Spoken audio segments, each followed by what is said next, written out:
Meftal. अब 99% chance है कि आप अपने जीवन में कम से कम एक बार तो ये दवा जरूर खाई होगी।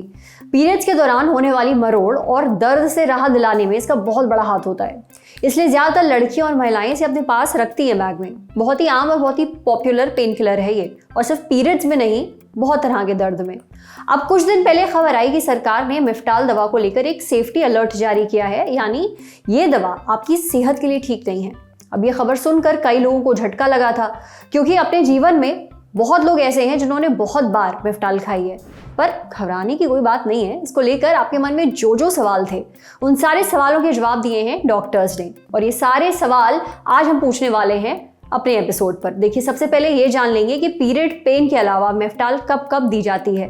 साथ ही जानेंगे इस दवा के नुकसान क्या हैं, और जो लोग मेफ्टाल खाते आ रहे हैं या फिर खाएंगे, उनको किन बातों का ध्यान रखना जरूरी है। सुनिए।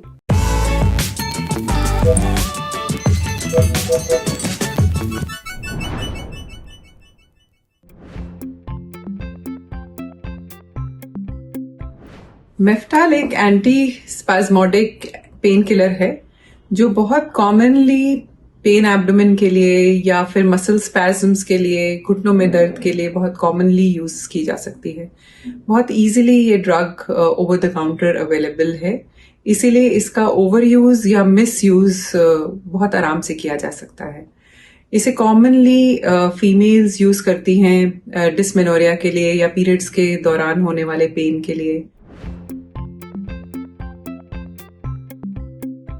पाया गया है कि इससे कुछ लॉन्ग टर्म साइड इफेक्ट्स भी हो सकते हैं। जो कॉमनली हम लोग फेस करते हैं वो है कि पेन एब्डोमेन हो सकता है किसी भी पेन किलर से।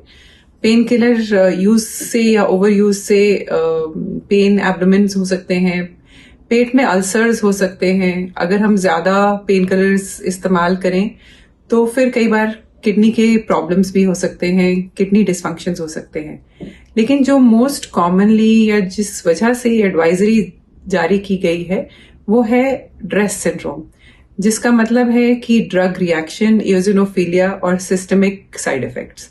यानी कि ड्रग रिएक्शन, स्किन में किसी भी तरह का रैश होना, खुजली होनी, इओजिनोफिल्स का बढ़ जाना, और सिस्टमिक साइड इफेक्ट्स हैं कि कई बार लिवर पे या किडनी पे असर पड़ जाना, लंग्स पे असर पड़ जाना, लिम्फ नोड्स का बड़ा हो जाना।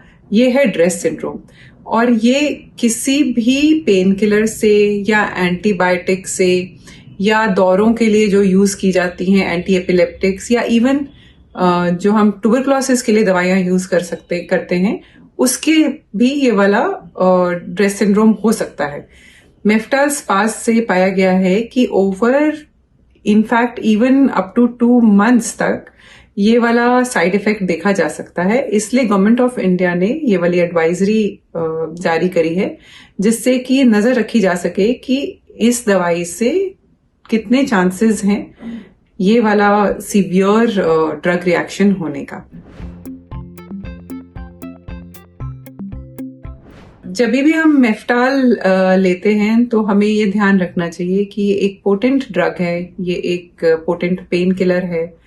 इसे बहुत कॉमनली लोग बुखार के लिए भी यूज करते हैं। जब बुखार नहीं उतर रहा होता है नॉर्मल पैरासीटामोल से, तो मेफ्टाल को लोग यूज कर लेते हैं।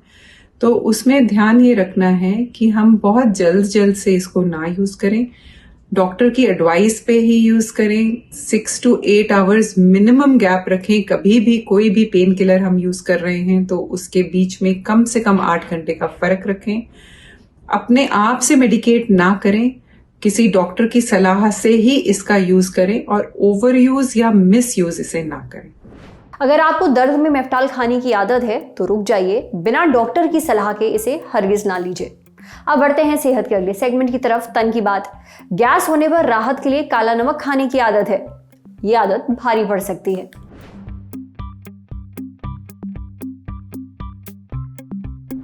पेट में गैस के कारण दर्द से राहत के लिए अक्सर काला नमक खाने की सलाह दी जाती है।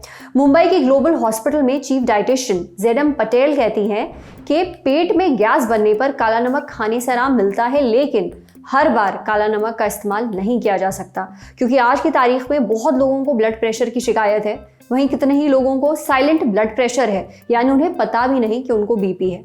इसलिए सबसे पहले ज़रूरी ये है कि हम खाने में वो तरीके अपनाएं जिससे पेट में गैस की तकलीफ ही ना हो।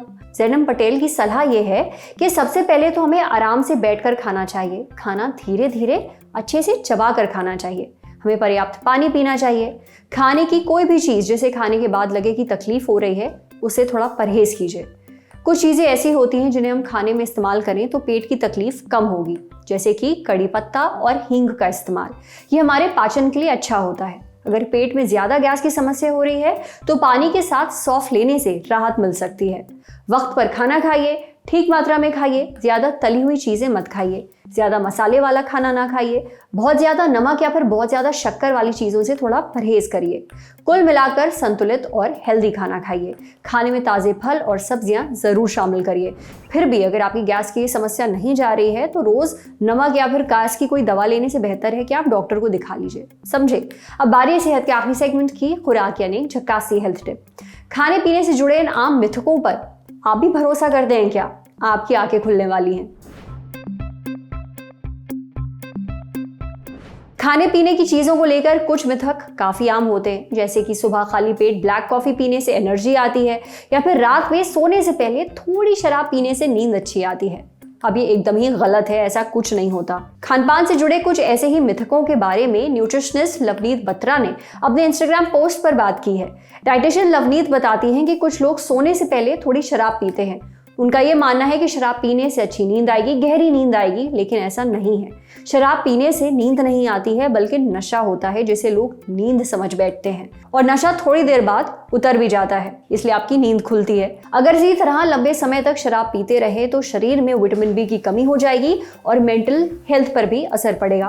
कुछ लोग सुबह वर्कआउट से पहले एनर्जी के लिए कॉफी पीते हैं, लेकिन कॉफी से एनर्जी नहीं मिलती है, बल्कि ये उत्तेजना बढ़ाती है। इसलिए सुबह एनर्जी के लिए प्रोटीन और अच्छे फैट वाली चीजें खाइए, जैसे कि ड्राई फ्रूट्स। इन्हें खाने के बाद आप कॉफी पी सकते हैं, लेकिन खाली पेट कॉफी मत पीजिए, क्योंकि ऐसा करने से एंजाइटी और पेट से जुड़ी समस्याएं हो सकती हैं। कुछ लोग दूध और दूध से बनी चीज़ों को इसलिए नहीं खाते हैं, इसलिए इस्तेमाल नहीं करते हैं, क्योंकि उन्हें ऐसा लगता है कि उससे सूजन की समस्या होगी।